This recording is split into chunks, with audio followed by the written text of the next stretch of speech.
pas berangkat tuh emang udah tangan udah kosong gitu ya, kayak kok tangan saya nggak ada apa-apa ya gitu. Sampai kereta, kok kayak kosong. Enteng ya bawaan hidup, beban hidup kok ringan. Biasanya kalau kemana-mana bawa apa-apa. Sering cue card lah. Oh jujur kesakit, Tapi seru loh. Iya. Bukan masnya doang tapi Anda juga ketinggalan ya. Iya, ketinggalan nih gue. Nggak sengaja ya? Iya, nggak sengaja. Perintilan di kuping hari ini kosong ya kayaknya nggak. Iya nih, sepi. Seperti hatiku. Oh iya. Udah mulai belum sih? Udah. Sahabat konkret. Halo. Sobat konkret, kita sudah bersama Bisnis. Rich Man from Bojonegoro. Tepuk tangan. Penonton tepuk tangan dong, sepi banget nih. Tepuk tangan dong. Which is penontonnya 2 orang. Halo, di sini kita udah sama Mas Agit. Mas Agit, halo Mas Agit. Halo. Cewek-cewek cari cowok kayak gini nih, Benar. kayak Mas Agit, businessman. Selalu kalau di awal-awal tuh kayak mojokin gue gitu ya, kayak cari kayak Mas Agit ya. Kok gue enggak Iya ya? kan masih merintis. Oh iya. Mas Agit udah sukses. Iya, amin. Mas Agit boleh perkenalan diri Mas Agit, silakan ke sobat-sobat konkret. Terus kesibukannya apa sih? Lagi sibuk apa? Oke, sapa kamera dulu boleh? Iya. Boleh. Sama warga titipin salam nggak, Bu? Perkenalkan, nama saya Gitya Kristantoko, biasa dipanggil Agit, tapi kalau di desa panggilnya Tio. Oh, Tio. Oh, Tio-nya dari Ketahu? Kristianto. Kristantoko. Kristantoko. Tapi dipanggilnya Tio. Kalau orang desa tempat saya dikasih nama Gitya Kristantoko itu sulit ngomongnya. Oh. Tio. Jadi kalau di sana dipanggilnya Mas Tio. Oke, tapi ada nama panggung kan nih, Mas? Ya, Agit lah biasa. Oh, Mas Agit nama panggungnya. Iya. Terus kesibukannya berarti apa tuh, Mas, yang tadi? Kalau saya Mau ada festival katanya ya? iya betul. Festival 100 olahan singkong. Gong. Berarti olahan singkong itu maksudnya 100 singkong atau 100 orang yang ngolah atau gimana tuh maksudnya? Singkong diolah jadi 100 jenis olahan. Wow. Banyak ya? Sedikit itu. Oh, sedikit. Sedikit. Sebetulnya bisa lebih diomelin banyak loh, lagi. Kalau berdasarkan ChatGPT, Iya. AI. berdasarkan ChatGPT kita nyari googling lah. Singkong itu turunannya bisa jadi 350 lebih Oh, produk. 350 lebih produk, termasuk singkong keju. Gue favorit sih singkong keju jujur. gue singkong goreng doang sih sebenarnya. 350 olahan. Jadi singkong itu paling mudah dibiarin ya jadi gaplek. Ya kan dijemur. Oh, iya. Jemur jadi gaplek, dikupas, digoreng jadi singkong goreng, dibakar jadi singkong bakar. Oh, iya. Direbus jadi singkong rebus, nanti direbus kasih keju, singkong rebus keju. Iya, Dia benar anak sih. jaksel mas, jadi nggak tahu gaple. Saya gaple mikirnya kayak yang buruk. Bukan. Gaple game. Iya, games ya, maksudnya permainannya positif. Iya. Nah, kalau kesibukan tadi berarti Mas apa nih selain itu tuh? Ada lagi nggak? Kalau sesuai KTP sih pekerjaan petani. Wes. Yes. Proud. Proud. Tuh. Kalau sesuai KTP kesibukan petani cuma petani itu kan luas. Saya ambil di hilirnya. Olahan hasil pertaniannya, kemudian kesibukannya sehari-hari ya olah singkong ya, pelatihan ya, permagangan ya, kemudian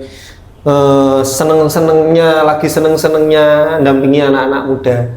Oh, iya. Dampingi teman-teman untuk sama-sama ngangkat potensi lokal daerahnya. Wow, Wow. keren. Tapi nih Mas, saya juga kan udah mulai kemarin tuh agak research nih tentang Mas Agit nih. Wes. Kayak Mas Agit tuh ada bisnis namanya Omah Menyok atau Menyok dibaca? Menyok. Omah Menyok. Oke, itu idenya apa tuh Mas? Sama ada Gading ya satu lagi. Oke. Nah, idenya tuh munculnya gimana tuh Mas awalnya? Jadi omah menyok itu kalau berasal dari bahasa Jawa. Oke. Omah itu kan rumah ya. Ya. Menyok itu singkong. Oh, jadi kayak rumah singkong. Iya, karena kalau kita bicara ngomong singkong itu kan di mana-mana ada. Tapi kalau orang Bojonegoro itu ngomong singkong, ngomong ketela pohon itu nyebutnya menyok. Itu kalau kita bilang menyok, yang paham itu cuma orang daerah sekitar Bojonegoro, Tuban itu paham lah. Tapi jadi ini ya ear catching ya kayak. Iya, eye catching ya. Menyok gitu. Iya, Oma menyok gitu. Saya pikir kan nggak tahu saya artinya ya Mas ya. Oma tuh nenek, saya mikirnya. Terus Terus kayak menyoknya oke, nggak tahu clueless, nggak tahu sama sekali. Oma saya pikir nenek, mungkin kayak singkong yang ada di rumah nenek atau gimana yang kayak gitu-gitu. Mikirnya ke sana. Kejakselan dia Mas. Enggak, saya kan nggak tahu, makanya bertanya Iya. ya saya ya. Iya. Nah kalau gading tuh Mas, idenya awalnya munculnya gimana tuh? gading itu sebenarnya mereknya dari ibu saya, ibunda saya. Oke. Jadi ibu itu dulu bikin olahan singkong duluan dengan nama Gading mereknya. Oke. Itu dari tahun 2002. Oh, seumur saya berarti. Mas serius? Iya, Mas Agit kelahiran berapa mamangnya? Astagfirullah. Seumur saya dong. Kelihatan dong. Si gading ini seumur saya. Iya. Saya barusan Sweet 17. Oh iya. iya, boleh, Yang kedua. Berarti yang Sweet 17 tambah 10. Iya. Kali 2. Gimana lanjut tuh Mas? Jadi Gading itu nama ibu saya dari tahun 2002, akhirnya kita rebranding di tahun 2018. Jadi Omah Menyok, karena dulu Gadingnya itu fokusnya ke produknya saja. Omah Menyok itu kita punya toko di depan untuk outletnya, galerinya. Oke. Terus samping toko itu ada kebunnya. Oke. Terus di belakang itu ada rumah yang istilahnya ruang tamunya kita bikin jadi kantor. Terus kemudian ada sebelahnya lagi ada taman untuk edukasi. Belakang ada ruang kelas, belakang lagi ada ruang produksi. Satu tempat bisa jadi berbagai macam Nah, ya. itu yang Banyak spot gitu. Kita sebut Omah Menyok karena di situ kita bisa ngupas singkong mulai dari olahannya, budidayanya, terus kemudian pelatihan, permagangan, edukasinya, sampai ke belakang-belakangnya Sampai itu. ke belakang ya. Berarti ada tanaman singkongnya gitu Mas. Ada. Oke. Memang berarti semua produk Oma Menyok ambil singkongnya dari situ. Ya enggak lah. Buat icon aja ya, buat icon ya. Dan sukanya dengan kejujuran ini. Enggak, kita kapasitas produksi kalau lagi full ngerjain rengginan singkong itu satu hari kita butuh 2 kuintal, 1,5 sama 2 kuintal singkong. Debak-debak. 1,5 sampai 2 kuintal singkong, dan nggak mungkin dari lahan sendiri. Iya oke. Tapi kenapa Mas Agit memilih dari banyaknya sumber daya alam di Bojonegoro, kenapa memilih singkong sebagai bahan utama? Satu, singkong itu paling mudah dan paling murah. Oke. Mudah didapat, harganya murah. Kalau sudah musimnya, dulu itu singkong itu nggak laku. Harganya mungkin sekitar Rp500, 600 sekilo.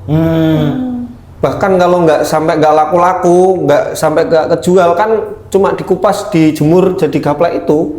Jadi kalau diolah jadi gatot. Tahu gatot nggak sih? Gatot. Itu olahan singkong. Gatot itu apa? Itu olahan singkong dari singkong yang sudah nggak laku, udah dikupas, dijemur. Dijemur itu kalau sudah dijemur nanti dia dipotong-potong, direbus lagi.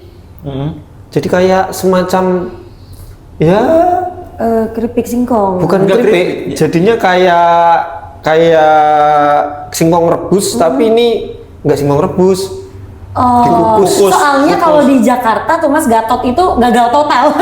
Beda. Beda ya, itu, beda ya. itu mungkin kalau bilang gagal total ya gara-gara gagal total nggak bisa kejual. Iya bener, masuk. Tuh, jadi harganya murah, mudah didapat, sehingga kalau kita mau bikin olahan dari situ enak, praktis, mudah, dan bisa dibikin jadi banyak olahan. Kalau di tempat kami spesialisasinya memang rengginang singkong. Rengginang Dari singkong. Oh, oke. Ini Mas balik lagi sama Omah Menyok sama Gading tadi. Apa sih Mas yang ditawarin sama Omah Menyok dan Gading nih, selain emang produk si singkong itu, atau ada lagi kan tadi kayak pelatihan gitu, apalagi Mas selain itu? Selain 2 itu deh. Kalau di Omah Menyok Gading kita memang fokusnya memang ke produksi rengginang singkong ya. Kalau itu fokus utamanya. Tapi di turunannya itu kita ada budidayanya, kemudian kita ada edukasinya ke anak-anak. Wow. Edukasi semisal gini, anak kecil itu nanam singkong itu nggak tahu loh. Singkong itu nanamnya dari mana? Itu kan Aku juga nggak tahu Mas dari mana Mas. dari batang kan. Ah, dari apa? Batangnya. Batang Batangnya dong singkong. ditancepin dong. Iya. Oh iya. Oh, jujur. Oh, jujur. Kita harus ke sana Iya, bareng boleh. anak-anak. Masa nggak tahu sih? Tahu lah. Lo tahu nggak? Enggak. Enggak tahu. Makanya nggak ada kalau sekolah. Dari batangnya. Batangnya, tapi nggak ada bagan, ada bagian khusus yang harus Enggak. bener-bener batangnya dong. Iya batangnya.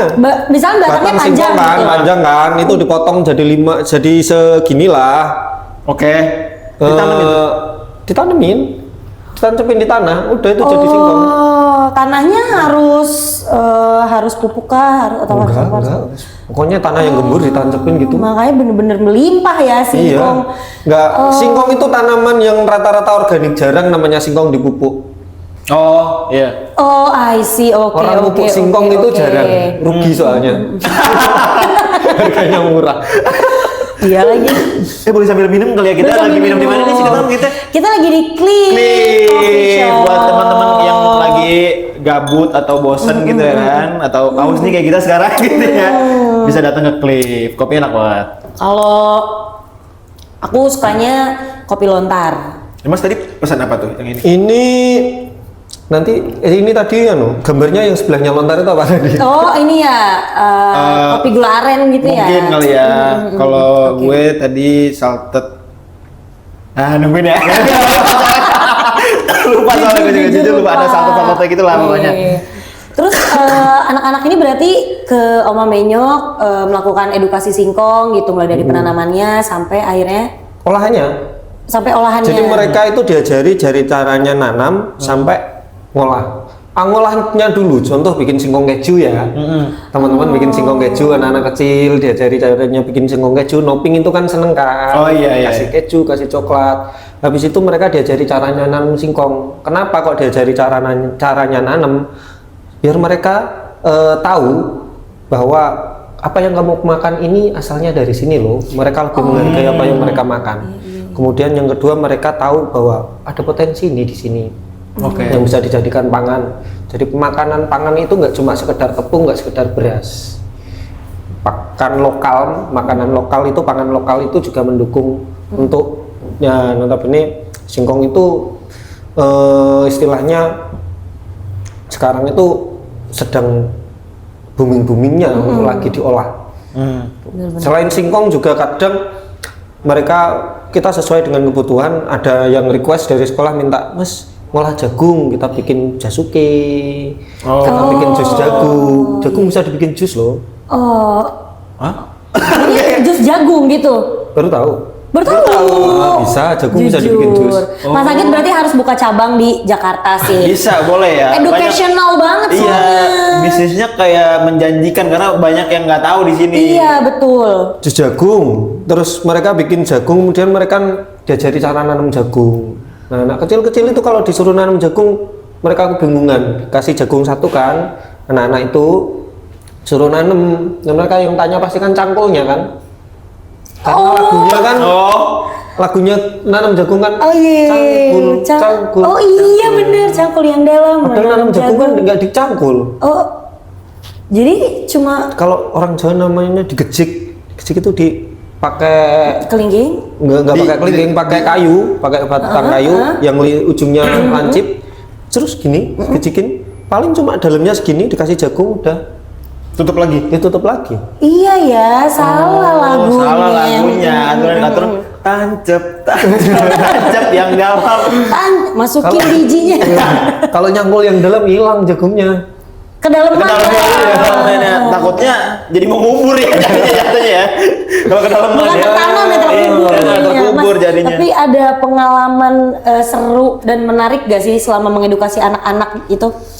Terus aku tanya juga, ini nih anak-anak sekolahnya ini SD, SMP, SMA kah? Atau SD doang? Atau Oke, yang untuk sekolah kita mengikuti. Kalau yang SD, TK itu kan pasti pelajarannya basic ya. Basic kayak ngolah. kemudian ngolah itu ya biasalah kita istilahnya dalam tanda petik momong anak kecil-kecil. Yang seru itu kalau main di TK SD yang cuma kelas 1, TK, PAUD Karena kayak gitu. antusiasmenya tinggi gitu. Antusiasmenya tinggi, kemudian yang seru itu orang tuanya.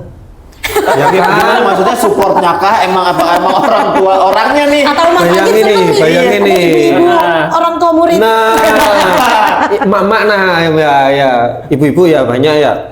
Anak-anak kan kalau topping singkong keju, topping donat ketela gitu kan, mereka kan dengan kebebasan hati mereka ya topping ya. Ada topping banyak di depan, wah coklat. Yang gemes teriak-teriak kan. Oh ibu-ibunya. Ibu-ibunya ya. Ya, gitu kan mak-maknya. Anak-anaknya mah santai aja, apa aja dimasukin. Cuek. Seneng aja mereka makan yang banyak ya dimakan. Kan mak-maknya yang Yang heboh. heboh. Nah, biasanya kita kasih 2 donat. Yang satu itu untuk di topping anaknya, yang satu baru sama maknya. Setelahnya parenting lah kan. bener-bener. Kerjasama bersama topping donat. Seru ya. Habis itu kan mereka dikasih topi koki sama celemek. Oh iya, Iya, itu ada pastinya. Terus habis Terus kalau itu misalkan ada dokumentasi boleh Mas dikirim nanti kita tayangin Iya. kayak Nah, iya, anak-anaknya ada. gitu atau gimana. Jadi mereka kayak gini ngasih. Nah, habis gitu mereka diajari cara nanamnya. Kan lagi yang heboh orang tuanya lagi. Iya, benar. Yang seru kayak gitu orang tuanya yang heboh. Kalau itu kalau di usia anak. Tapi kalau sudah masuk ke SMP, SMA, kuliah itu kan kita lebih kritis Iya, ke olahannya, potensi lokalnya seperti apa, terus kemudian potensi ekonominya seperti apa, galinya lebih dalam. Lebih ke bisnisnya kali Lebih ke bisnisnya, kemudian lebih ke gimana sih bangun relasi biar kita itu nggak merugikan petani singkong, juga kita nggak dirugikan sama pasar. Nah, kan kalau sudah SMA, kuliah kan masuknya Iya, ke iya. sana edukasinya. Jadi edukasi untuk anak-anak seruannya yang seperti itu. Kalau edukasi ke anak-anak SMA, SMK, ke teman-teman kuliah kita lebih kritis. Seru itu. Kalau bayi umur Gimana sih maksudnya kalau udah Makan aja udah, dimakan olahannya aja udah. 6 tambah 20 tahun enggak? Oh wajar ya tadi nggak tahu jus jagung karena masih bayi. Iya, Benar, iya, benar, iya, benar, iya. benar. Nah Mas tadi itu kan pengalaman yang berkesan nih. Nah aku mau nanya kalau pengalaman lebih ke tantangan awal mula bangun bisnis tuh apa nih Mas tantangan terbesar waktu dulu? Tantangan paling berat itu waktu dulu itu awal-awal itu karena mungkin dulu saya kerja boleh sebut nama ya? Boleh. Saya kerja di Universitas Putra di Surabaya. Saya kerja di Surabaya di sebuah universitas yang jadi sudah jadi pegawai tetap di sana. Wow. Kemudian dengan gaji yang lumayan lah. Oke, gitu untuk ya. untuk anak yang istilahnya masih muda seperti ya. Kemudian pulang ke rumah untuk meneruskan usaha orang tua itu tidak terlihat keren. Oke. Itu yang pertama. Tidak terlihat keren kan. Terus yang kedua itu tantangan yang untuk mengalahkan diri sendiri. Untuk meyakinkan dilanjutin nggak sih ini. Iya. Setelah itu tantangan selanjutnya adalah ketika kita tahu usaha kita itu labanya nipis, makin Ngedown ya. lagi down. Dilanjutin apa enggak ya? Apakah saya harus cari kerja lagi ataukah saya mau mantepin di sini? Tapi sampai pada akhirnya kita udah mau tidak mau saya harus mantep di sini. Saya harus menekuni ini karena kita tahu potensinya juga luar biasa. Jadi itu juga yang tantangan bahwa sesuatu yang mungkin disepelekan orang, sesuatu yang memang kadang jadi beban buat kita karena labanya dikit, Iya. ya kan? Istilahnya nggak keren. Mainan singkong itu mainan apaan sih? Iya. Oh iya benar. Mainan singkong itu mainan apaan sih? Mengolah singkong itu kan nggak keren. Itu mempertahankan itu sampai pada akhirnya baru di tahun 2020 saya dapat penghargaan pertama pemuda pelopor itu. Wow. Jadi dari tahun 2015 sampai ke tahun 2005 tahun itu ya kadang ada tetangga bilang kuliah tinggi-tinggi kok. Jadi tani di rumah. Oh iya. Karena kalau di sini kelihatan keren kayaknya, kalau di rumah ya ngangkuti singkong, nyangkut itu udah Emang biasa. netizen lambe. Iya. Coba Yes. spill aja tetangganya Mas. Buat tetangga Ya, Mas sekarang Agit. tetangganya baik-baik semua. Oh iya. Ya pasti kayak gitu kalau udah sukses. Iya. Udah nggak dijudge lagi Udah. soalnya. Terus ada lagi nggak Mas tantangan-tantangan lagi Mas selain omongan orang? Tantangannya memang saya dulu kuliah jurusan manajemen. Pemasaran lagi ya kan, saya kira dengan kuliah jurusan manajemen pemasaran terus kuliah di entrepreneurship akan semudah itu menjalankan usaha. Ternyata semua teori adalah Iya sebenarnya nggak Wah nggak pakai, gue takut dia pakai. Tapi mungkin nggak semuanya. Iya. Berarti ini mulainya dari jadi mulai dari Omah Minyak tahun 2018 itu kita mulai nerapin strategi-strategi. Awalnya dulu nerapin strategi-strategi yang kita dapat dari kampus kan. It doesn't work. Doesn't work. Kok nggak jalan ya? Kok nggak kayak di teori ya? Kalau teori sih gini harusnya ini jalan. Ternyata ada banyak hal di luar sana yang kita harus dapatkan dengan langsung terjun ke lapangan. Contoh, kita nggak pernah diajari teori caranya menghadapi orang. Benar. Itu yang paling penting. Menyesuaikan diri gimana sih kita ngadepin orang yang, contoh kalau kita masukin produknya ke modern market, itu tahapannya seperti apa sih? Kan nggak ada kan teorinya di buku kan? oh iya, Iya, benar. Apakah kita harus datang ke outletnya bawa contohnya, ataukah kalau kita mau nitip ke toko oleh-oleh kita harus datang ke toko oleh-olehnya, kita sekedar nitip? Ternyata nggak seperti itu. Iya. Ternyata ada teori jalanannya. Iya, yang Mas Agit mendapatkan dari otodidak itu ya, benar-benar Iya. mulai wah Harus gila, terjun keren dulu banget. baru tahu. Harus terjun dulu, harus ditolak dulu, harus kayak gini nggak laku mas produknya kalau di sini. Biasa. Oh emang. Terus kalau ini sudah banyak mas, nggak usah. Pak mau titip bisa nitip nggak di sini? Nggak bisa mas, nggak bisa. Sudah penuh. Raknya sudah penuh. Oke. Nah, dari banyaknya faktor itu Mas Agit, berarti kan tetap balik lagi dong ke produk gitu kan Mas. Gimana Mas Agit menjaga kualitas produknya supaya tetap kayak di awal. Kadang kan ada produk yang produknya udah viral jadi isinya lebih sedikit atau jadi lebih kurang enak. Kualitasnya menurun lah ya. Iya, kualitasnya menurun gitu. Gimana cara Mas Agit menjaga kualitas produknya? Sebenarnya kalau boleh jujur ya, ini boleh buka-bukaan jujur nggak sih? Boleh, Iya, boleh, boleh. boleh Anak dong. muda ya, anak muda ya. Boleh. Rumah jujur. Bukan. Anak muda ya, jangan terlalu, kita harus konsisten sama produk itu harus wajib. Wajib lah, konsisten ke kualitas wajib. Tapi ada satu sisi yang dimana ini mungkin nggak tersentuh ketika kita terlalu konsisten sama produk. Saya dulu konsisten banget berusaha memperbaiki produk ini harus seperti apa, harus bagus apa. Ternyata ada faktor lain agar kita diterima di pasar, yaitu tentang personal branding. Oke. Tentang caranya kita menghadapi orang, caranya kita ramah ke orang lain, terus termasuk kalau kita mau kerjasama ke orang, pakaiannya harus seperti apa sih yang sopan, terus kata-katanya seperti apa sih, jangan ngeyel kalau dikasih tahu, terus kita harus ambil bawahnya dulu, jangan terus, karena kebanyakan orang itu, kalau saya dulu awal-awal masukkan produk di modern market ya, saya tuh bingung ngurusi berkas. Karena kalau kita masuk modern market, kita akan diminta mulai perizinan produk, NIB, nomor izin berusaha, kemudian merek, halal, Dokumen-dokumen PRT, itu ya. dokumen-dokumen itu yang harus kita siapkan. Saya dulu fokus ke situ, fokus flyer dan lain-lain, kartu nama dan lain. Ternyata tidak sekedar itu. Ada ilmu di mana nanti ini nggak dilihat. Tapi gimana caranya kita ngobrol dengan orang itu bisa nyaman sama kita, nangkep sama kita. Terus saya sampai sekarang berprinsip sebelum kita ketemuan sama orang, atau sebelum kita ketemu sama siapa gitu, kita harus tahu orang itu senang apa sih, orangnya hobinya apa sih, profilnya, sehingga kita ngobrol nyambung dulu lah. ngobrol nyambung, orang itu enak asik, baru kita nanti berkas-berkas ini nanti Mas ini ada yang kurang ini dilengkapi ya, dikirim lewat WA, udah beres. Jadi kalau kita terlalu berfokus ke sini, terus kemudian kita orangnya kaku, itu yang mungkin sulit untuk anak muda. Dulu saya awal-awal sulit sekali seperti itu, apalagi saya kan introvert ya dulu ya. Tapi dari tadi kayak nggak pendiam. Nih Gen Z belajar dari mas-mas milenial tuh kayak gini.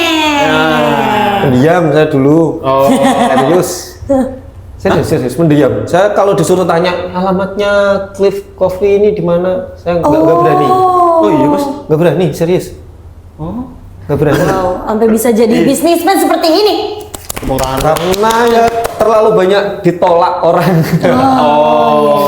Tapi mungkin karena bisnis juga jadi lebih sering ngobrol sama orang, jadi lebih berani kali. Nah tantangannya mentalnya harus diperbaiki. Jadi harus mentalnya diperbaiki. Kemudian gimana caranya kita nyikapi ditolak sekali santai saja, ditolak 2 kali oke tetap ramah. Bukan ditolak terus kita ngomel-ngomel, enggak, ramah. Pantang menyerah. Benar. Kita cari apa yang salah, kita cari apa yang kurang, jangan produk bagus kok ditolak. Nih Mas, aku mau narik ke belakang nih tadi yang Mas tadi mention atau Mbak Rima tadi gue lupa sih tentang UMKM nih Mas yang emang sering manage atau dampingin UMKM nih. Ada nggak sih Mas yang menurut Mas tuh masalah yang Mas temuin dari UMKM nih Mas? Masalah apa yang spesifiknya di Bojonegoro? Kebanyakan dari kita, bukan cuma di Bojonegoro sebenarnya. Beberapa kali saya ke beberapa kabupaten atau ke luar kota atau saya sering diundang jadi asesor kemarin ke luar pulau juga sama UMKM, nasibnya sama. Masalahnya apa tuh Mas? Masalahnya klasik, UMKM itu cuannya labanya terlalu tipis. Nomor satu. Karena apa tuh Mas? Karena mereka nggak ngitung biaya lain-lain. Oke. Depresiasi, penyusutan peralatan, prive, menggaji diri sendiri aja nggak kan? Iya. Iya kan? Menggaji diri saya sendiri aja, meskipun itu UMKM dirjen ya, bukan dirjen ya. Kita bilang meskipun itu UMKM istilahnya biasanya kan UMKM kan direkturnya satu, ya kan? Direktur operasional ya dia, direktur keuangannya dia, direktur pemasarannya dia, ya kan? Direktur tunggal. Direktur utama Utama dan satu saja. Itu UMKM. Nah, tidak masalah sebenarnya ketika pakai seperti itu, tapi kita tidak lupa menggaji diri kita sendiri. Benar. Benar. Entah itu masuknya nanti jadi beban karyawan, entah itu masuknya jadi prive, silakan. Tapi jangan lupa untuk menggaji diri sendiri dan jangan lupa untuk nantinya biaya-biaya lain-lain itu dijadikan dibedakan. Contoh, kita itu yang sulit itu mengukur penyusutan peralatan, karena peralatan kompornya kompor sendiri, rumahnya ya ruang produksi rumahnya dapurnya sendiri, sehingga ketika ada kerusakan itu nggak masuk di situ. Nah itu yang pertama. Yang pertama adalah dia tunggal dan tidak menggaji diri sendiri. Iya benar. Itu permasalahan utama. Yang permasalahan kedua itu yang membuat labanya kecil, meskipun kelihatannya saya produksi segini, total biaya produksi itu kan biaya produksi saja. Faktor nanti nggak dihitung. Contoh, saya UMKM ya bikin kayak gini, katakan ini HPP-nya 10.000, dijual 12.000 untung lah. Ya kan, produk 10.000 dijual 12.000 kelihatan untung lah. Tapi kita nggak ngitung kan gaji kita, penyusutan kita, Iya sih. operasional kita, transportasi kita, akhirnya habis di situ. Oke. Jadi berputar aja di situ. Akhirnya berputar aja. Itu nomor satu. Yang kedua, UMKM itu kalau mau dibilang UMKM itu keuangannya itu masih manajemen keuangannya masih satu manajemen satu dompet. Dompet belanja ya di situ. Selain Jajan ya di situ. Itu balik lagi ke konsep awal ya. Iya. Tunggal juga dompet. Direkturnya tunggal, dompetnya tunggal juga. Dompet buat belanja di situ, keperluan sehari-hari di situ, untuk nongkrong ya pakai uang itu, untuk belanja pakai uang itu. Nanti akhirnya waktu mau belanja lagi loh, kok nggak ada? Iya. Oh iya, karena jadi semuanya Ditumpuk di sini. ngumpul di satu dompet itu gitu. Dan kalau di Bojonegoro kita kebetulan saya masuk Dekranasda, pengurus Dekranasda Kabupaten Bojonegoro, dan kemarin kita memetakan UMKM itu dikastakan, bukan dikastakan ya, dikelaskan. Di kelas. Iya. Dikategorikan gitu ya. Ada kelas C, kelas B, kelas A. Terus ada A+. A+ ini yang sudah siap pameran di mana-mana lah, yang sudah mandiri banget, yang sudah oke banget produknya, Lebih, sudah berarti oke. lebih grade, ada grade-nya ya. Ya, grade A ini A+, ini grade A ini perlu ditingkatkan lagi, ini cocok untuk pameran nasional, belum internasional. Yang A+ ini sudah siap untuk internasional. Nah, ini untuk pameran nasional. B ini perlu pendampingan sedikit buat jadi A. Mungkin secara personal brandingnya kurang, kemudian kemasannya sudah bagus tapi belum, kalau kemasannya untuk pengiriman jarak jauh dia belum siap. Itu. Terus kemudian itu untuk grade B. Untuk grade C mungkin yang baru pemula itu bagaimana kita menyikapinya, apakah ada pelatihan, pendampingan. Nah, itu yang kita rekomendasikan ke dinas. Oh, ini loh pelatihannya untuk grade C harus pelatihan seperti ini loh, pelatihan untuk grade B seperti ini, grade A seperti ini. Jadi dinas atau instansi pemerintahan juga tahu caranya mendampingi UMKM, UMKM-nya juga tahu, sadar diri kita ada di posisi yang mana dan kita ingin kemana. Karena kalau dibilang UMKM naik kelas mana? Sedangkan dirinya sendiri tidak tahu ada di kelas mana kan. Kalau di Bojonegoro kita sudah bantu memetakan itu, kita kurasi, kita bantu petakan, kemudian nanti pendampingannya lebih enak. Dari kita mendampinginya enak, instansi mendampinginya lebih enak juga. Wow, terus aku lihat-lihat juga nih, Mas Agit itu jadi pemuda pelopor nasional bidang pangan 2020. Tepuk tangannya dulu dong, tolong. Sedih banget ini dua orang doang. Dan jadi duta petani milenial berpengaruh. Wis, keren.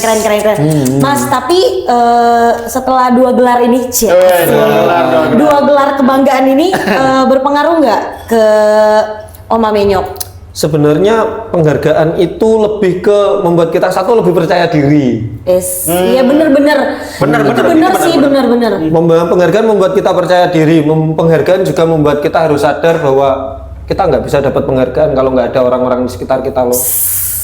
Kalau nggak ada masyarakat yang mau diajak ikut festival 100 olahan singkong, saya nggak bisa bikin dapat penghargaan itu. Kalau nggak ada teman-teman yang ekstra gila mau tidur di sawah 2 hari 3 hari demi mewujudkan festival itu, terus kemudian tanpa dukungan teman-teman yang sekarang lagi wirawiri gedebak-gedebuk di belakang, saya nggak bisa kayak gitu. Itu membuat kita sadar diri lah, penghargaan itu untuk semuanya lah. Kemudian penghargaan itu juga yang bisa bikin merek kita, nama kita dikenal, sehingga istilahnya kita siap untuk berdampak lebih luas lagi. Iya betul, wow, keren. Nah, selain penghargaan itu, lu tau nggak, Mas Agit itu juga jadi tutor student advance program di Universitas Bojonegoro di tahun 2022. Tapi gue mau nanya nih, gue penasaran nih. Tadi ngomong apa dulu? Tadi gue ngomong, potong nih sama gue. Ini baru alumni kampus Ciamik. Walaupun berapa tahun lagi Mas kuliahnya? Balik lagi akademis mungkin nggak terlalu ini ya. Iya. Ngaruh lah. Aduh, takut salah ngomong. Tapi Mas jadi tutor itu, pas jadi tutor itu bedanya apa sih Mas? Kayak ngehandle UMKM sama mahasiswa tuh bedanya apa? Ini yang seru. Apa? Yang seru karena kebiasaan ngobrol dengan teman-teman UMKM, ibu-ibu, kemudian bapak-bapak petani, kemudian kita kan sering dampingi petani-petani, kita ngobrolnya santai dengan petani, dengan ibu-ibu, dengan bahasa-bahasa dalam tanda petik bahasa desa ya, bahasa daerah istilahnya gini Bu. Bahasa rumah ya. Nah, bahasa rumahan dengan santai. Kemudian ke kampus dan ngajar mahasiswa itu pengalaman yang gimana ya? Kalau bila dibilang jangan-jangan saya dulu kuliah 7 tahun kita ajar jadi mau keluar lagi ya. Bahwa dampak positif apa enggak sih itu yang pertama beban. Yang kedua kita ingin anak-anak ini istilahnya belajarnya tidak hanya student advance program itu sebenarnya dirancang oleh salah satu teman saya yang namanya Mas Rizky Agustino. Oke. Yang Rizky, halo Mas Rizky yang di sana. Terima kasih sudah membuat student advance program. Ini bekal untuk teman-teman yang kampus sehingga tidak mahasiswa-mahasiswa di kampus sehingga tidak mengandalkan ijazah saja. Oke. Student advance program itu ada soft skill, ada hard skill. Wow. Soft skillnya itu tentang personality, public speaking, seperti itu. Kemudian hard skillnya tentang konten kreator, tentang digital marketing. Nah, seperti itu sehingga setelah lulus mahasiswa ini nggak cuma modal ijazah, mereka punya sertifikat pendamping di mana sertifikat ini diajar oleh orang-orang yang istilahnya diambil oleh Mas Riki, orang-orang yang berkompeten di bidangnya, sehingga teman-teman mahasiswa ini setelah lulus gak cuma modal ijazah saja, mereka juga dapat vitamin katanya Mas Riki. Oke. Wow. Suplemen Sudah setara vitamin. Nah, agar setelah lulus nggak cuma modal ijazah nyari kerja, mereka juga punya modal untuk mau berwirausaha ataupun kalau mau nyari kerja mereka sudah dapat tambahan suplemennya itu. Wow. Tuh, terima kasih Mas Rizky. Terima kasih Mas Sehingga Rizky. sampai sekarang Mas Rizky juga gantian kita gandeng di timnya Omah Menyo. Barter ya. Kita gandeng di timnya Omah Menyo untuk gimana sih caranya kalau kita nyasar mahasiswa, kita masuk ke ranahnya mahasiswa, ke kampus-kampus, ke sekolah-sekolah, gimana sih caranya dampinginya? Tuh, kita jadikan tim ahlinya di sana. Oh iya. Berarti itu dia ya, tanpa dukungan luar gitu, nggak bisa seperti sekarang. Betul. Down to earth Mas Agit nih gitu. Terus tapi aku mau nanya Mas, selain yang tadi tuh dukungan-dukungan gitu, Mas Rizky, dukungan Mas Rizky. Gimana Mas Rizky manggilnya? Mas Rizky. Iya. Mas, aku nanya dong, sejauh mana sih dukungan pemerintah gitu atau komunitas lokal membantu Mas Agit nih dalam berkembangnya Omah Menyok itu sejauh mana Mas? Oke, kalau dibilang dukungan dari pemerintah, wah saya dulu kan tipe mahasiswa idealis ya dulu. Yang merasa bahwa wah saya bisa berjuang sendiri, saya independen. Tapi ternyata di sana ternyata kita tidak bisa bicara seperti itu. Kita harus butuh banyak stakeholder yang mendukung kita karena dari satu sisi pun kalau kita mau semandiri apapun kita ngurus perizinan kita butuh bantuan dari pemerintah, ya kan? Dari perizinan dari apapun, bahkan kita kalau di Omah Menyok sendiri pun kita sudah kerjasama. Kemarin saya ngelis satu-satu ada lebih dari 71 instansi pemerintahan maupun swasta yang sudah bekerja sama dengan kita. Wow. Yang terakhir kemarin kita dapat CSR dari Pertamina Foundation. Untuk apa itu namanya, riset produk turunan singkong, produk unggulan turunan singkong, selain kandungan singkong. Kita kerjasama dengan Pertamina Foundation, kebetulan kemarin lolos, dan itu salah satunya di instansi pemerintahan di Bojonegoro pun kita menjalin kerjasama dengan Dinas Pertanian, Dinas Perindustrian dan Tenaga Kerja, kemudian Dinas Pemuda dan Olahraga, kemudian Dinas Perdagangan dan Koperasi, kemudian banyak dinas kita gandeng semuanya. Karena dari satu sisi kita juga ingin bantu dinas apa sih yang bisa kita kerjasamakan. Yang kedua kita juga ingin ayo kalau ada apapun yang bisa dikerjasamakan demi kemajuan petani atau UMKM di Bojonegoro, kita bisa dukung. Karena kita mau tidak mau, kita sudah tidak bisa lagi bicara egois memenuhi perut kita sendiri, karena ada teman-teman banyak di lain yang di sana yang sebenarnya punya potensi besar yang masih belum tergali. Nah, Mas, itu kan untuk berkembangnya itu dalam konteks pemerintahan nih, Mas. Faktornya dari pemerintah nih. Nah, kalau untuk pengembangan dari Oma Menyok ini, kalau dari internalnya nih, Mas, strategi apa nih dari Oma Menyok yang paling efektif, dan juga strategi program edukasi dari mungkin Oma Menyok juga yang paling efektif nih, Mas? Bagi kita strategi itu yang paling efektif saat ini sebenarnya kalau kita mau tidak mau, kita harus mengikuti perkembangan zaman kan. Kemarin saya jadi moderator sebuah seminar. Mas Agit kayak seminar. Moderator seminar. Moderator seminar, dan saya ingat sekali kata-kata pembicaranya, karena kalau jadi moderator itu menyenangkan ternyata. Oke. Karena kita bisa tanya pertama Iya, benar. sebelum peserta tanya. Iya. Ada statement yang bagus bahwa manusia itu tidak akan digantikan oleh AI. Oh, benar. Tapi manusia akan digantikan oleh manusia lain yang menggunakan AI.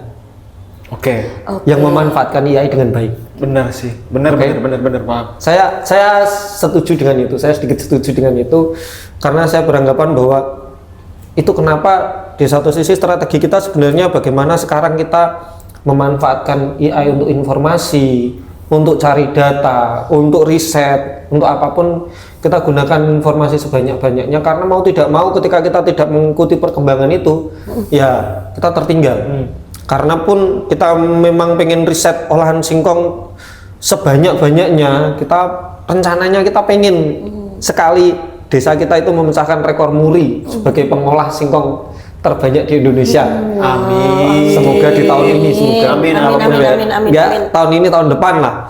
Kita pengen riset itu, kemudian itu strateginya. Kemudian yang selanjutnya strategi juga adalah bagaimana kita selain memperbaiki diri, strategi bermitra itu yang paling penting. Mas, berarti sebenarnya target utamanya Omah Menyok ini balik lagi tadi, apakah konsumen pangan produknya atau pelajar atau keduanya gitu, saya dari keseluruhan Omah Menyok. Oke. Target utamanya. Kalau Omah Menyok itu, kalau olahan singkongnya itu target utamanya memang olahan singkong, rengginang singkong itu memang untuk dewasa. Oke.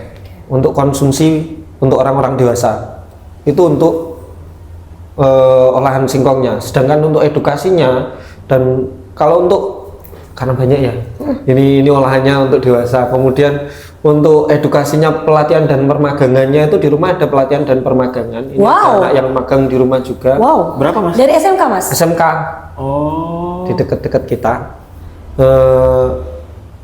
Ini untuk anak SMK dan anak kuliah, pelatihan dan permagangannya. Kemudian untuk pelatihannya yang kita pelatihan keluar itu memang untuk desa-desa.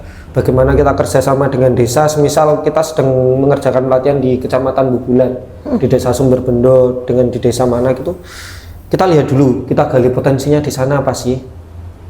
Terus kemudian kalau kita tahu potensinya di sana, oh kalau di sana semisal di Desa Ngambon kebanyakan pisang, ya kita gimana caranya ngolah pisang. Oke. Kemudian bawang merah, kita gimana caranya ngolah bawang merah. Jadi bagaimana cara memanfaatkan potensi lokal, khususnya ke ibu-ibu rumah tangga yang notabene masih istilahnya bisa menjadi tambahan penghasilan untuk mereka. Itu untuk pelatihannya. Kalau edukasinya pasti untuk anak-anak yang kecil-kecil itu. Itu segmennya. Oke, berarti Mas Agit tuh sendiri kah kalau ke membina UMKM gitu, atau Mas Agit ada tim gitu, atau mungkin udah punya personal asisten mungkin? Oh iya benar. Iya kan?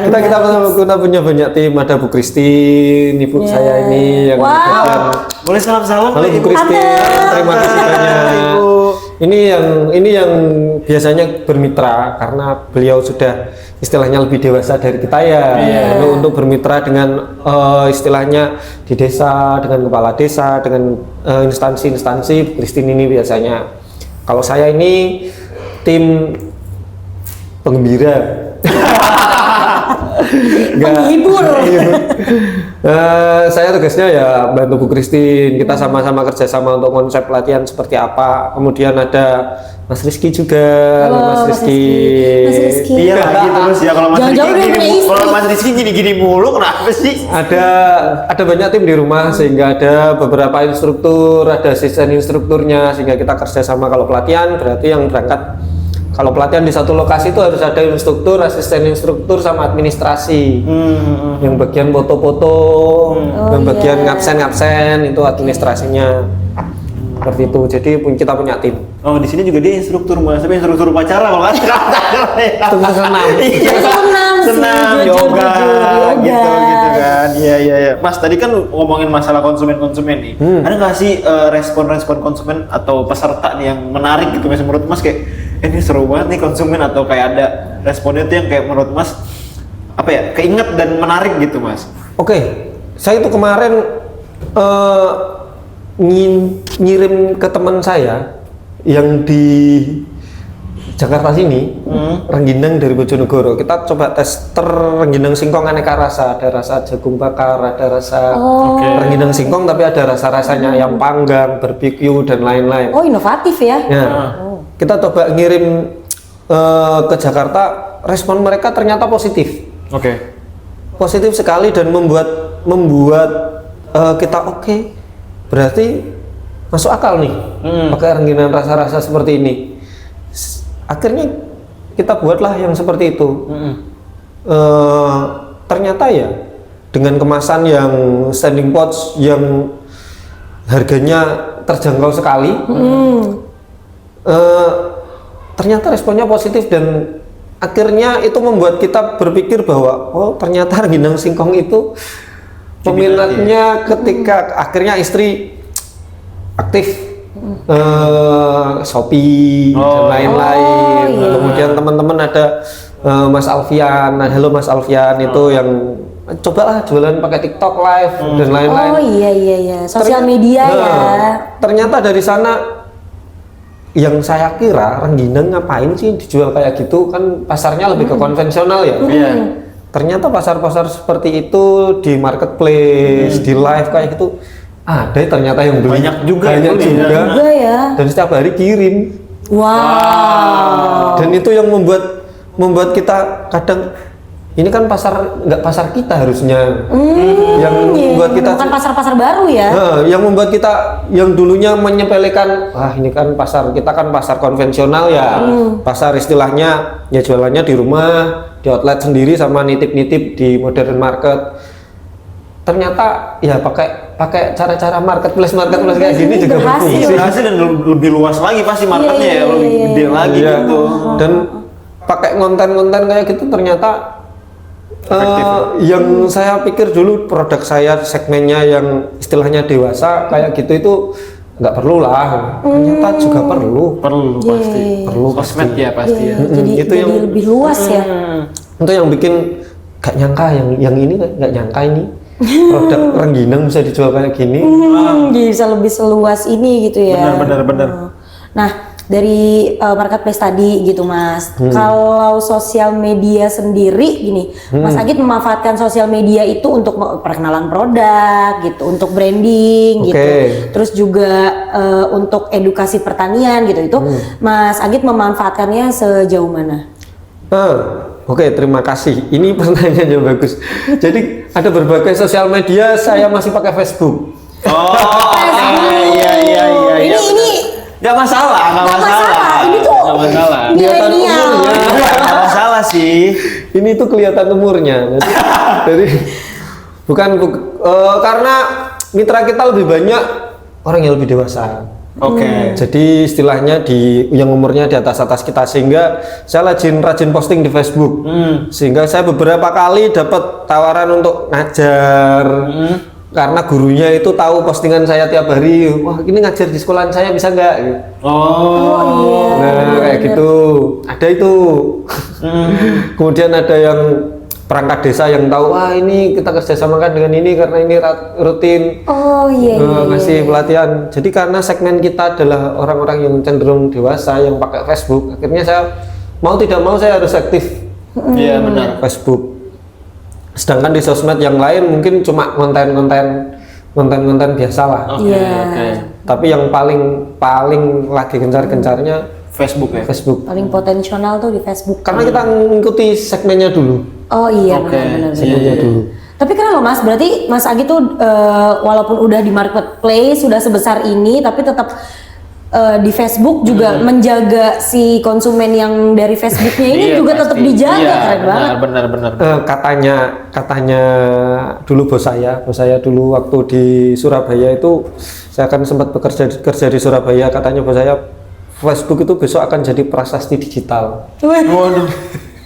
Prasasti digital. Udah mulai belum prasasti itu? Belum, Mas Agi masih pakai soalnya.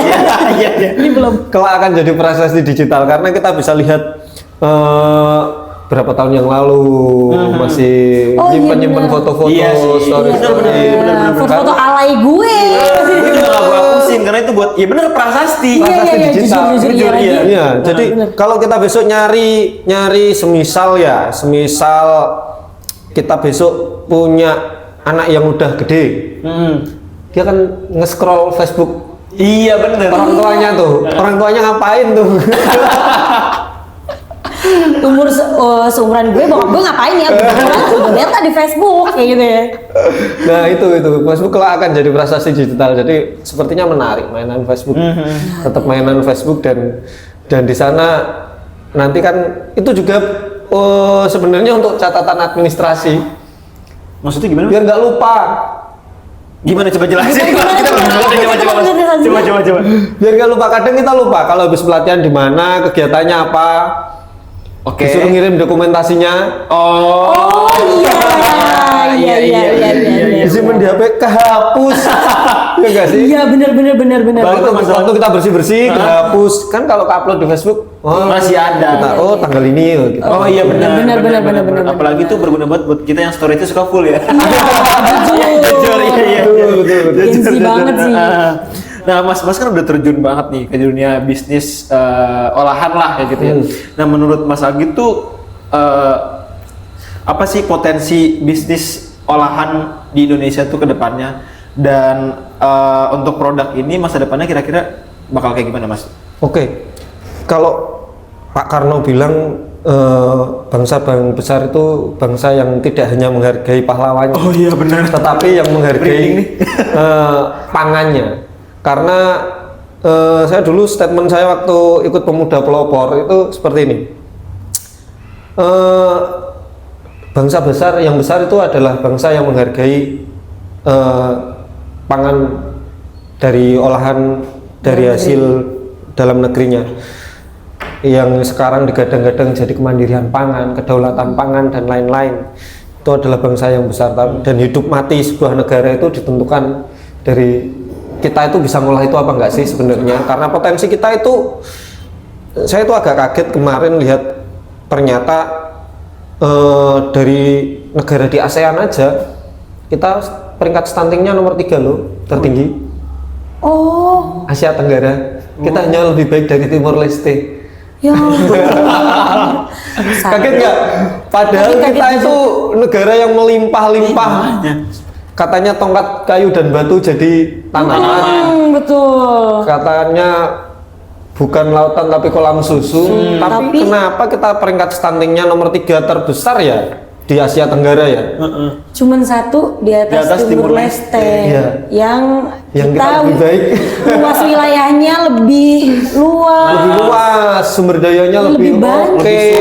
lebih subur, lahan pertaniannya lebih luar biasa, dan potensi lokalnya lebih luar biasa karena kita memang kita kebanyakan hasil pangan kita dijual mentah. Oke.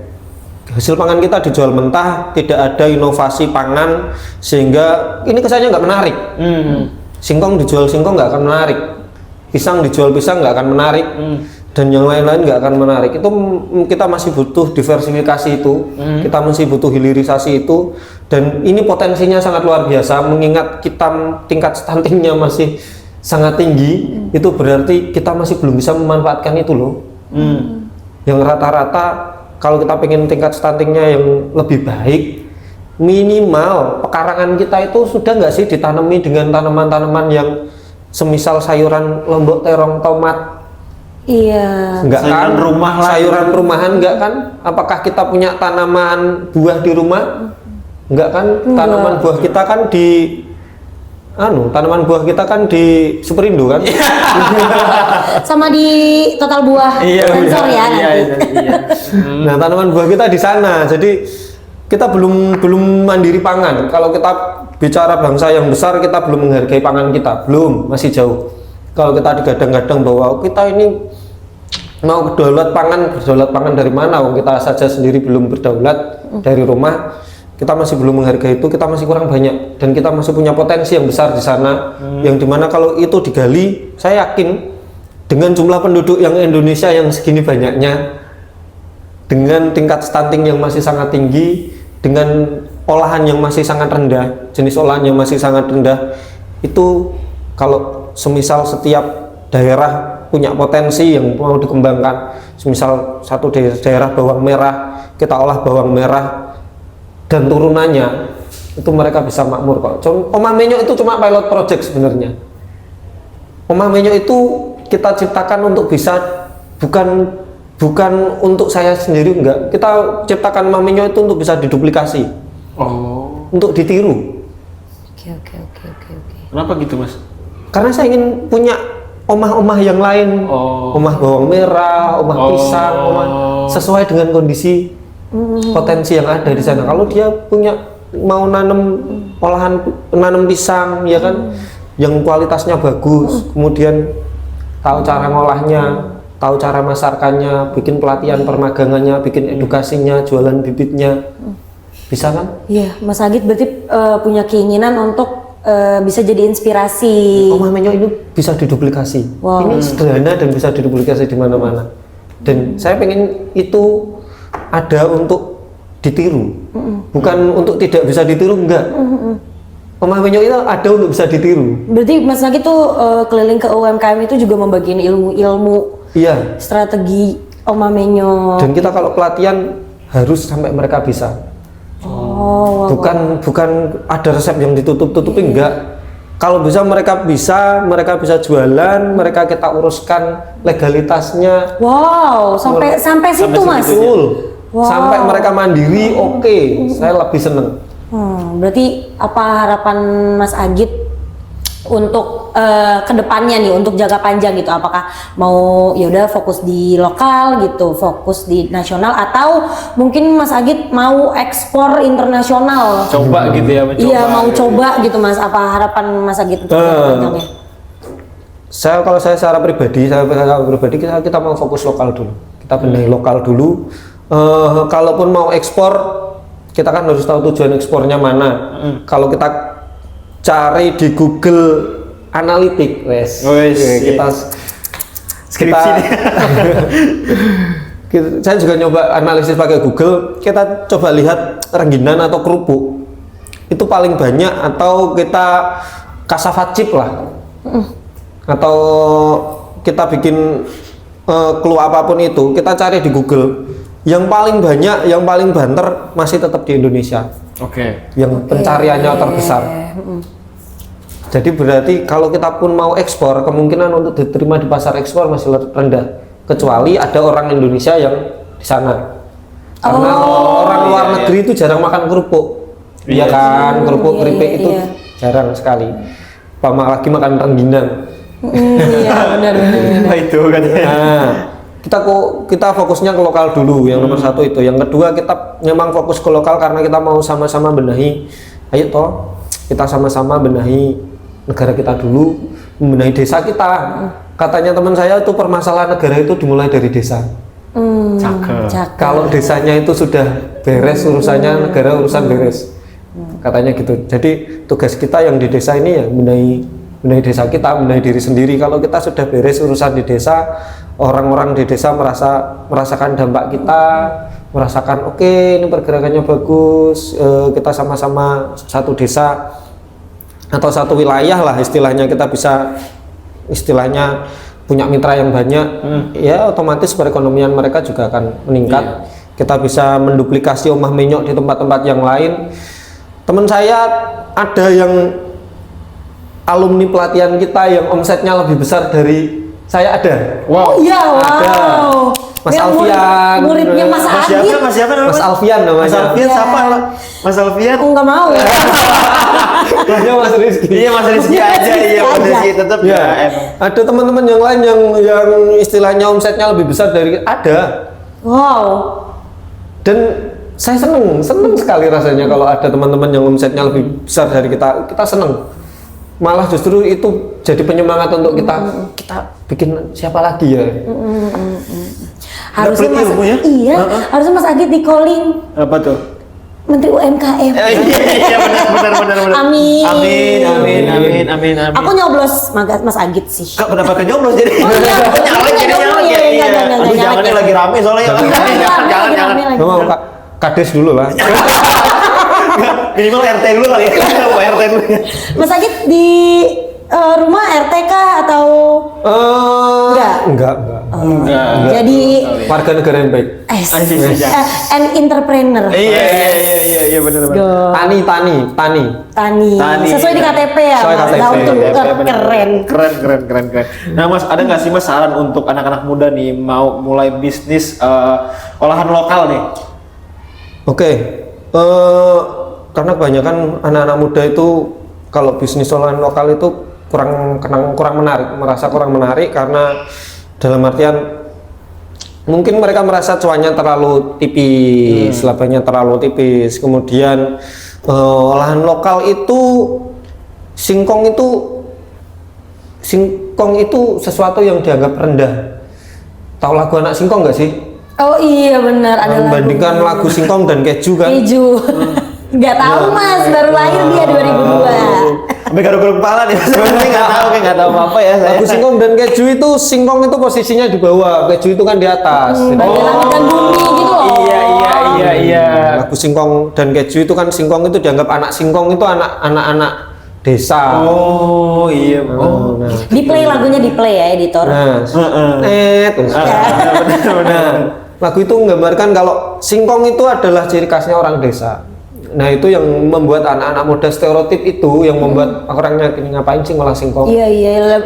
Singkong tuh kayak marketnya middle down gitu ya. Betul. Murah gitu. Tapi sekarang profesi petani itu jadi profesi yang menarik bagi Iya. anak-anak muda. Mas, tapi Mas Agit nyangka nggak bisa sebesar ini meraih penghargaan, udah jadi pengisi di kelas-kelas, seminar-seminar gitu kan. Mas Agit kalau lihat ke diri Mas Agit yang dulu, yang belum memulai, yang masih bingung gitu, Mas Agit akan bilang apa ke diri Mas Agit yang dulu? Saya akan bilang yang setidaknya kalaupun ada yang harus diperbaiki, harusnya saya memulainya lebih awal.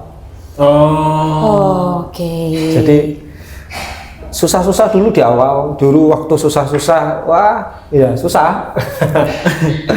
Dulu waktu susah di awal ya memang susah, dan ternyata ketika kita memulainya terlambat, sebenarnya tidak ada yang terlambat kan. Waktunya itu sudah ada semuanya. Cuma semisal kita memulai lebih cepat, pasti bukan tentang hasilnya, tapi pengalamannya akan lebih banyak. Betul. Mungkin hasilnya akan sama saja, mungkin hasilnya tidak akan lebih baik, tapi pengalaman saya lebih banyak ketika saya memulai lebih banyak. Itu yang jadi catatan, bahwa jangan dikira bahwa ketika saya memulai lebih awal saya akan mungkin omsetnya lebih naik. Nggak harus seperti itu. Tapi kalau saya memulai lebih awal, saya akan mendapatkan relasi lebih banyak, saya akan mendapatkan pengalaman lebih besar, saya akan lebih tahu, oh ini ke arah mana sih, nantinya. Itu yang jadi catatan untuk saya kalau refleksi pribadi. Makanya di sekarang ini ingin cari relasi yang sebanyak-banyaknya, pengen cari pengalaman yang sebanyak-banyaknya, jatuh-jatuh sekarang nggak apa-apa deh. Aku mau nanya nih Mas, tapi kita minum dulu kali ya, agak seret ya. Dari Ya, Mas Agit boleh, nggak boleh, kayak boleh, belum boleh. minum dari tadi nih. Kopi dari Cliff. Iya. Kopi dari Cliff. Ah, iya, Kalau benar. gue sukanya kopi lontarnya sih enak. Baik lagi ya lontar ya. Nah, Mas aku mau nanya nih, menurut Mas tuh gimana sih Mas gambaran usaha Mas Agit nih di 5 sampai 10 tahun deh ke depan tuh mau kayak gimana gambarannya? Karena tadi Mas Agit bilang juga kan, iya soalnya ini singkong sebetulnya bisa diolah berbagai macam, Potensial lah ya. potensial gitu. Makanya gimana gambaran Mas Agit? Target kita kalau jangka pendek 1 sampai 3 tahun ke depan kita pengen diversifikasi produk yang sebanyak-banyaknya. Kita pengen Bojonegoro ini punya ikon. Kalau itu Bojonegoro ini apa sih? Selain Bojonegoro itu punya ledre yang sekarang masih ledre. Jadi kalau Bojonegoro banyak singkongnya. Jadi target kita kalau jangka ke depan 1 sampai 3 tahun setiap daerah di Bojonegoro ini punya potensi. Misal kalau mainnya ke daerah di tempat saya bisa bawa singkong, kalau mainnya ke daerah timur bisa bawa pisang, ke daerah selatan bisa bawa apa. Jadi di Bojonegoro itu punya potensi, istilahnya peta wisata tapi kuliner, tapi oleh-oleh. Iya. Jadi kalau kamu main ke Bojonegoro pilihannya ini nih, itu target kita. Karena kita targetnya tahun ini sampai 3 tahun ke depan kita mau nge-push olahan singkong ini menjadi paling enggak 10 olahan lagi. Jajanan cookies singkong target kita. Oh iya Cookies bener, dari dessert singkong. ya. Iya. Ada cookies singkong, ada kue keringnya nanti. Kemudian Oke. ada brownies singkong. Jadi seperti itu. Itu targetnya jangka 1 sampai 3 tahun, kemudian sampai 5 sampai 10 tahun saya pengen punya lokasi istilahnya yang mungkin sekarang ada di rumah ini asetnya rengginang singkong ini, asetnya Omah Menyok ini akan kita perbaiki biar bisa jadi lokasi sharing. Bisa di post nggak sih? Sorry ya, ini Ada kondangan di belakang ya. Ada dangdut. jujur ada gerobak dangdut ya. Kan di Bojonegoro ada Mas gerobak dangdut. Kayak gini. Apa ini? Banyak.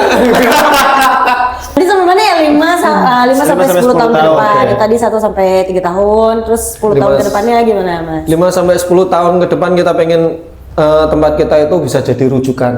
Kalau mau olahan singkong ya ke tempat kita. Kita punya istilahnya kita punya banyak resep olahan singkong, olahan pisang, olahan jagung, kita punya banyak resep. Jadi bisa referensi belajar di sana, bisa beli produknya, bisa tanya-tanya. Kalau mau magang di tempat kita bisa. Wow. Kita pengen memperbaiki itu. Mas Agit, gimana nih cara teman-teman konkret setelah mendengar podcast ini gitu? Gimana caranya mereka bisa beli olahannya Omah Menyok gitu, atau bisa belajar di Omah Menyok gitu, atau bisa mendukung Omah Menyok gitu sebagai usaha lokal gitu? Oke. Kalau beli olahan ini ada di Oh iya. Apa yang mau ditaruh? Iya. bisa cek keranjang di Shopee. Oke, Iya, boleh. di Shopee apa Mas? Username-nya? Username-nya. Pakai Raja Jajanan atau pakai Ren Snack punyanya istri. Oh iya. Dua store ya. Ada Boleh store, store ya. nanti coba dicek. Atau kalau mau ke tempat kita silakan, kita ada di Bojonegoro, Jawa Timur. Nanti tanya saja kalau di Bojonegoro, di search di Google Omah Menyok, nyampe sana.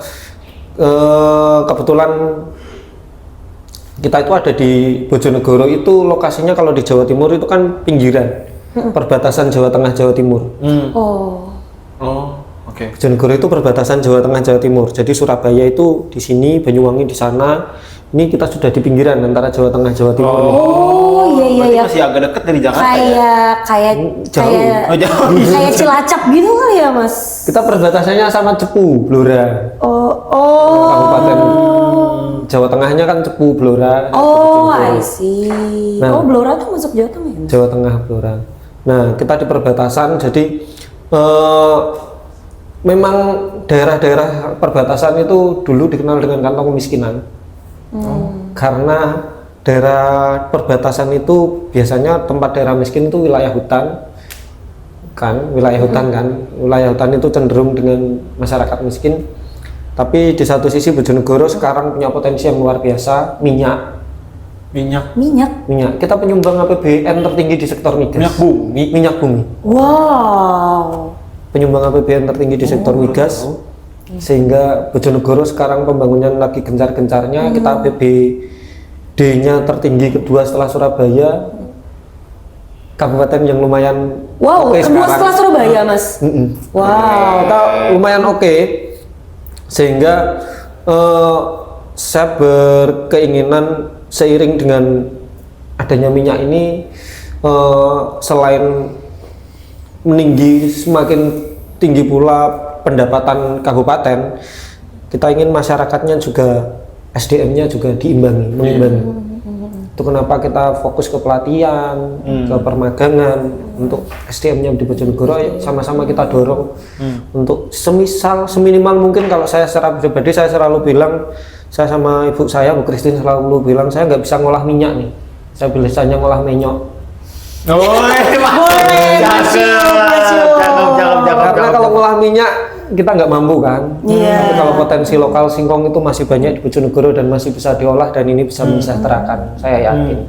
Mas tadi menarik tuh, yang ini terakhir nih, pertanyaan terakhir nih Mas, yang meningkatkan kualitas SDM juga nih. Ada nggak nih Mas pesan khusus nih buat anak muda biar termotivasi nih buat bikin usaha yang berbasis potensi lokal? Apa tuh Mas? Pesan saya cuma satu, untuk anak-anak muda. Saya sama ya, kita anak muda semua. Iya dong, seumuran, Untuk seangkatan. kita yang seumuran ini,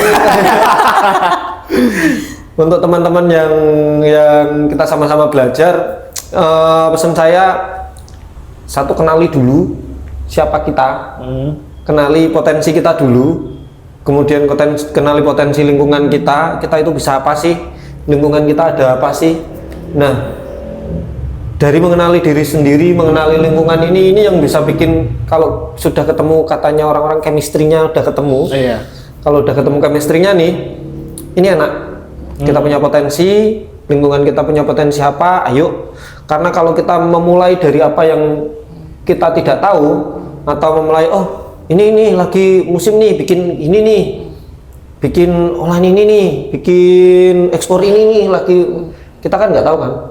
Kita nggak tahu caranya bikin, kita nggak tahu potensi kita, itu kan memulai sesuatu yang baru, itu cukup riskan. Tapi kalau kita tahu potensi kita, kemudian kita tahu potensi lingkungan kita seperti apa.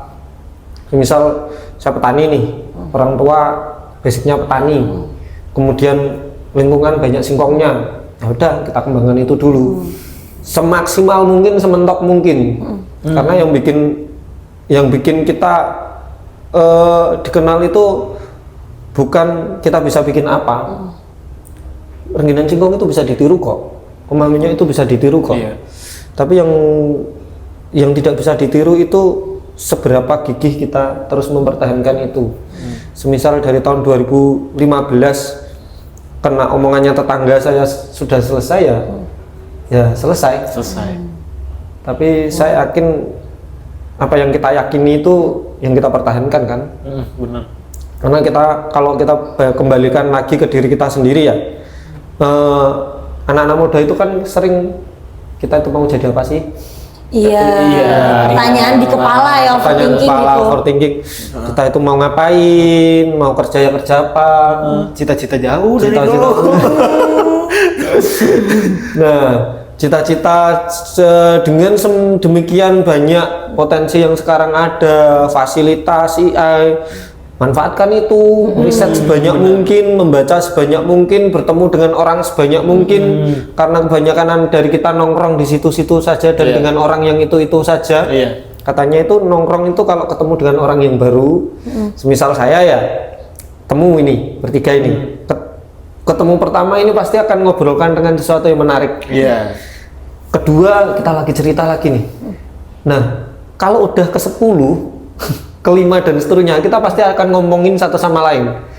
Iya benar, personal, iya, personal. iya. Kalau nggak Deep gitu talk. ngomongin orang lain. Oh iya. Tapi kan masuk gibah ya. Itu kalau udah pertemuan ke-20 kayaknya. Itu sudah nggak sehat. Jadi sebisa mungkin kalau ketemu ngobrol dengan orang yang baru, Oh, iya. tambah relasi. Bangun relasi. Karena cenderung anak-anak muda, saya juga cenderung kalau ketemu orang baru itu rasanya kurang nyaman. Ya, ya enggak. Ketemu dengan orang baru itu rasanya nggak nyaman, rasanya nggak pede nih. Nah, nggak pede itu sebenarnya berasal dari kita itu nggak tahu mau ngomong apa, dan itu harus dipaksa. Mau nggak mau ya? Katanya kan harus dipaksa, terpaksa, bisa, terbiasa, luar biasa. Yes, tahap-tahap itu. Iya benar. Benar. Keren Mas Agit. Tepuk tangan dulu buat Mas Guys, Agit, tepuk tangan dulu. kayaknya gue punya pantun nih buat penutup. Aduh kebiasaan nih nggak ada briefingnya kalau pantun-pantun. Satu aja. Satu aja. Bu nggak usah ya, nggak usah lagi. Nggak usah, Iya. Apa nih? Sakit gigi gara-gara makan kacang koro. Cakep. Ini dia Mas Agit dari Bojonegoro. Terima kasih banyak. Terima kasih Mas Agit. Sudah nyempetin waktunya. Keren. Gitu dadah kali ya.